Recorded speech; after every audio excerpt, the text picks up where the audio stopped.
Now let's go to Mandy Clark, who is standing by at Bagram Air Base in Afghanistan. And Mandy, how do you think this decision is likely to play among the Afghan people? I know they're not monolithic, but what will the reaction be? The Afghan people are pretty wary of an increase of troops. Civilian casualties is a big concern here, and the worry is an increase of troops might increase the casualties. Now, I spoke to one Afghan who said he would welcome the U.S. if they could help build up the government and if they can help build up the Afghan National Army so Afghanistan could stand on its own 2 feet. Obama's words to the Afghan people, where he said, America is their partner and not their patron, will also be welcome. How is the Afghan army faring? I know they want to double the number of the army members of the army and security forces to about 400,000. Is that doable? What kind of shape is the Afghan army and police in these days? Well, the Afghan National Army is facing a big recruiting drive at the minute. The U.S. troops want to see a lot more joining the Afghan National Army. They do face a massive challenge. There is a training difficulties. Taking on the Taliban, when I spoke to one trainer, he says he believes the Afghan National Army in a fair fight can take them easily, hands down. The difficulty is the tactics of the Taliban, where they use the roadside bomb and they use guerrilla warfare. It's a lot more difficult for the Afghan National Army to fight against, and that's where the training has to come in. And do you think some members of the Taliban can be turned? I know you talked about that on the evening news tonight, but is it possible for U.S. forces to actually work with the Taliban? Certainly some of those who have joined temporarily, primarily so they can get a paycheck? Yes, there's a feeling that the Americans can work with the Taliban that are reconcilable, that are only there, as you said, for economic reasons. There are thousands that are considered irreconcilable, the hardcore Taliban, and those are the Taliban that the troops will hunt down. But there are thousands upon thousands that the U.S. government and the Afghan government believe that can come back into the fold and work with the government and the people of Afghanistan. Mandy Clark reporting from Afghanistan tonight. Mandy, thank you so much for that. Meanwhile, let's go to David Martin at the Pentagon. And David, I know you've spent a lot of time with General Stanley McChrystal over the summer in Afghanistan. He requested more troops than the president is sending, 40,000 troops. And of course, they're hoping that NATO will make up the difference. How do you think General McChrystal is feeling about this plan? Well, I talked to his aides today, and they say that he is satisfied.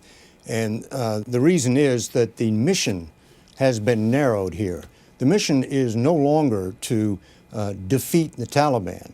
The president said very clearly the military effort is to create the conditions for a transfer of the fighting from the U.S. military to the Afghan military, so that the focus of the effort has been narrowed, and the geographic focus has been narrowed as well, because he's only going to concentrate on the populated cities. So you take his original request of 40,000, that got whittled down to 30,000, but he's going to get them faster than he thought he could, and then you narrow the mission, and he's pretty well off with the 30,000. But Juan, Zurate, it's really a two-tiered approach, is it not? Because I understand that it's incorporating both a counterinsurgency and a counterterrorism approach.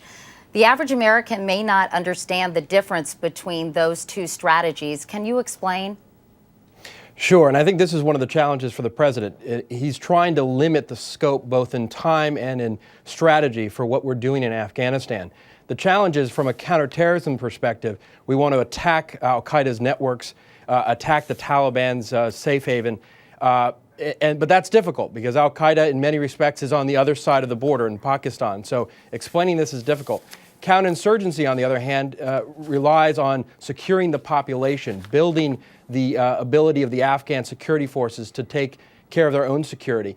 And I think there's a challenge here in putting a limit on the time when it's not clear that, first of all, you're going to be able to defeat all of the al-Qaeda safe haven issues on the other side of the border, plus build up the Afghan capacity to secure Afghanistan so it's not a safe haven. So it's a double-edged sword here, and it's a difficult process to explain. And of course, one of those safe havens is in Pakistan. And one of the core elements of the president's new strategy, he said tonight, is a closer relationship with Pakistan. Let's listen.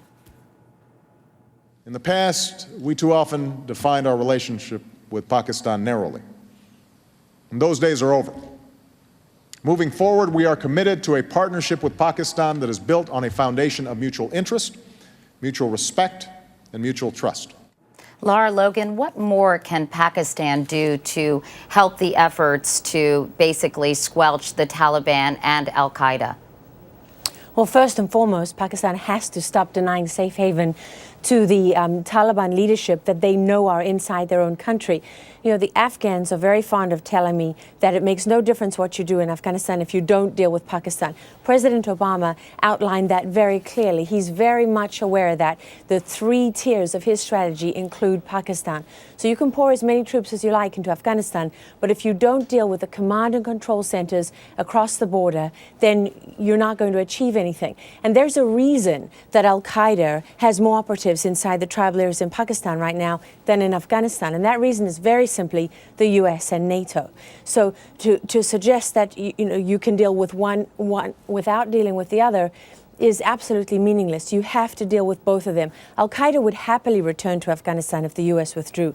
That's their spiritual home. That's where they really want to be. They didn't leave by choice, Katie. They were forced out by the U.S. and their Afghan allies. And President Obama knows that in order to succeed, he has to deal with both Pakistan and Afghanistan, and they're equally as important. And David Martin, part of this new strategy will be doing counterterrorism strikes along that border between Afghanistan and Pakistan with unmanned drones. Now, the Pakistani foreign minister told me recently, why not let our country control those drones? If the U.S. wants a closer relationship with Pakistan, why wouldn't the U.S. military be willing to give some of this technology to the Pakistanis? Well, this is the CIA that operates these drones. And the only way a drone can find an al-Qaeda leader in Pakistan is if someone on the ground tells the drone where to look. And that someone is a spy. And he's probably using high tech to communicate with the CIA. And the CIA is simply not willing to share that kind of sensitive intelligence with the Pakistanis or probably any other government with the possible exception of Great Britain. Let's go now once again to Lara, Logan. Lara, what about Hamid Karzai? Do you think, do you share the optimism that the president expressed that they're hearing encouraging signs from the Karzai government that they will weed out corruption and be a better partner with the U.S. in its effort? Well, it's a good place to start, Katie. It's much better than the hostility that's been, aired in public between Karzai and the U.S. administration for some time now.